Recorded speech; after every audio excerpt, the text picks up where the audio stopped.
Welcome to Lesson 14, Introduction to Access Lists.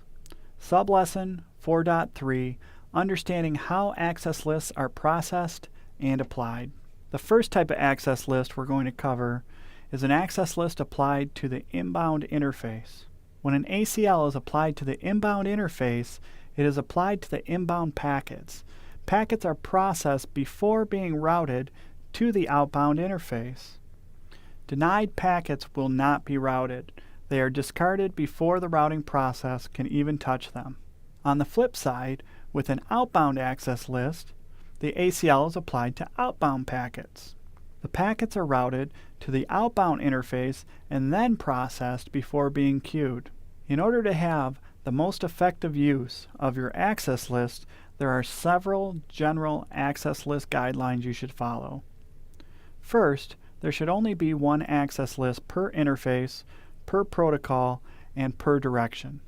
Secondly, the more specific conditions in your access list should be near the top of the access list.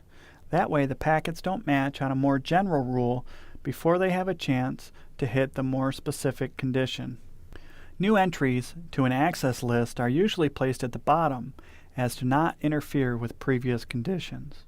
If you do not have at least one permit statement, all traffic will be denied, and this is due to the implicit deny any that is inherent into the access list.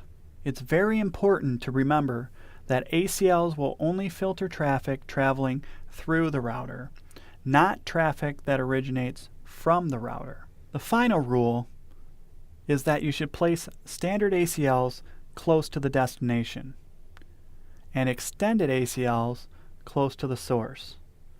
Now I know I mentioned standard and extended ACLs, and those aren't necessarily supported on the Nexus platform. That being said, if you configure a named ACL in the same manner that you would a standard or extended ACL, then you should follow these same rules. Please join me for our next lesson, Wildcard Masking.